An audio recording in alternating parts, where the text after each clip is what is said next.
Good day, everybody, and welcome to another edition of the Military and Foreign Affairs Network. I am your host, the voice of reason.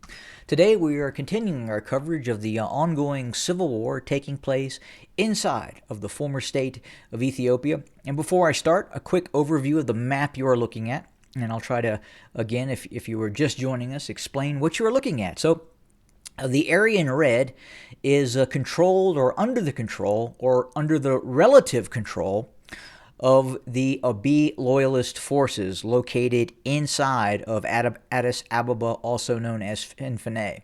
And those forces also include Amhara regional militia forces, Afar regional forces that tend to be more or less loyal to the warlord Abiy Ahmed, who obviously resides in his power base in Addis Ababa. The area in question in yellow is under the control of the Oromo Liberation Army, and those forces are fighting to break away and seek self-determination for the Oromo people located in the Oromia region, which is the largest and most populated in terms of ethnic group in the former state of Ethiopia, as it has been plunged into this continued multi-ethnic civil war by the decision-making process of the Abiy Ahmed regime in collaboration with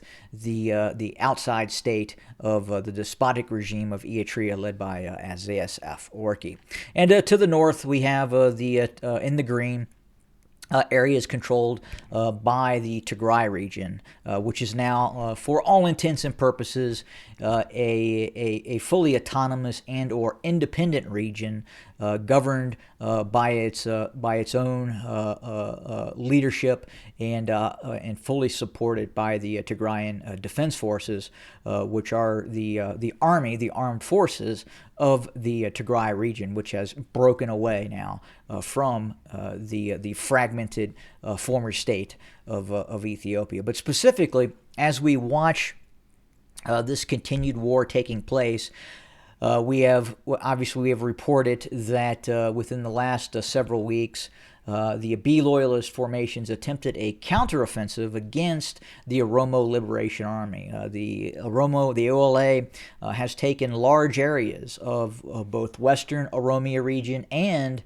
in the southern Oromia region as well, to include many areas along the shared Ethiopian-Kenyan border.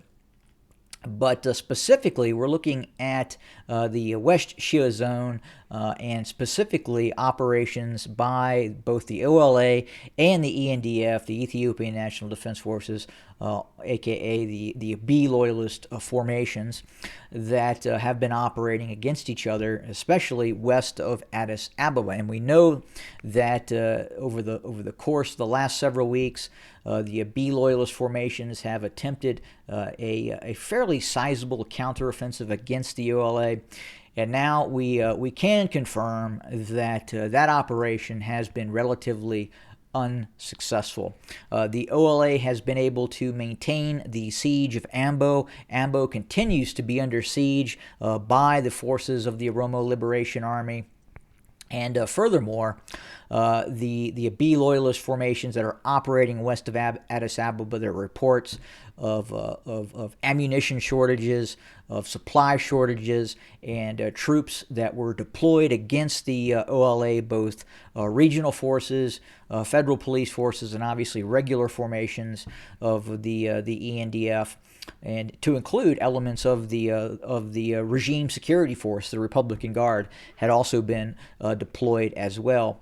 We suspect that those forces were really designed to prevent some of these more irregular regional formations that were opposing the OLA from breaking up and surrendering to the Oromo Liberation Army. There had been multiple instances in which Abiy loyalist formations have surrendered en masse to the OLA, to the Oromo Liberation Army, after some very light contact. And we believe some of those regime security elements, both intelligence services and obviously the Republican Guard itself, were being utilized to prevent Abiy loyalist formations from surrendering en masse as they have done in the past.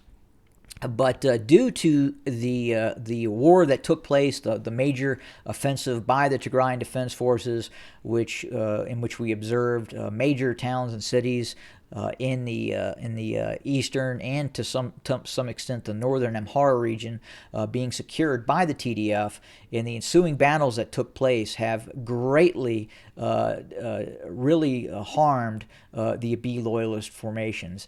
Many of those formations have been decimated, in some cases were completely destroyed in the ensuing battles that took place in that great Tigrayan counteroffensive that went as far as Debre Burhan, and linking up in some cases with the Oromo Liberation Army.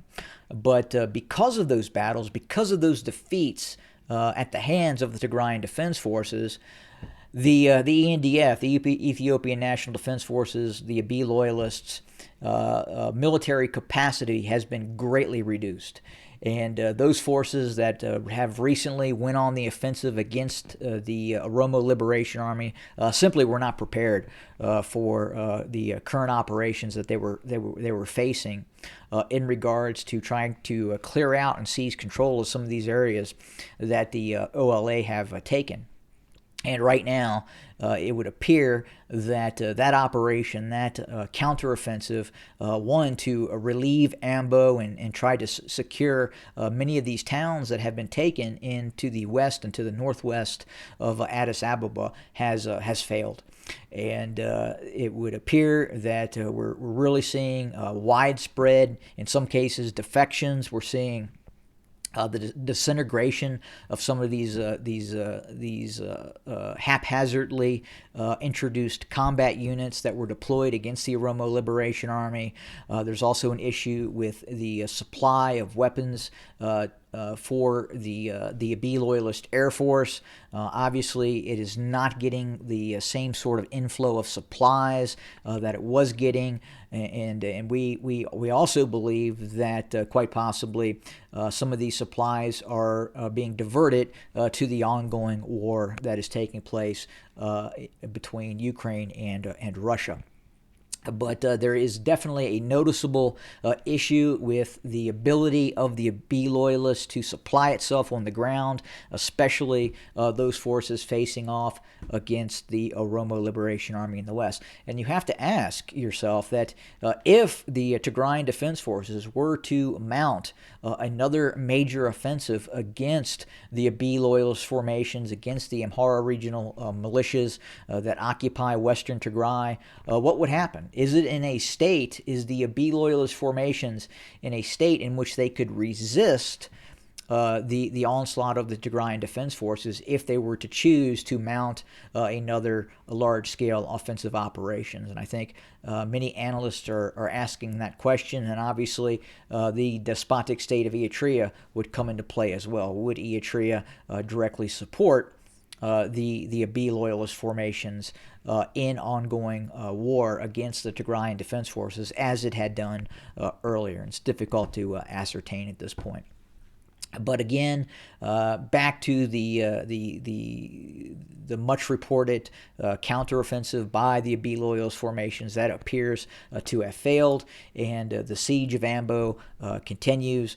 We do know that was one of the major objectives of the Abiy loyalist formations, was to break that siege and clear out those Oromo liberation fighters from around the vicinity of Ambo, and that has not been done. That mission failed, and then obviously they're in no position, meaning the Abiy loyalist formations are in no position right now to break that siege, given the level of distress inside of the Abiy loyalist formations.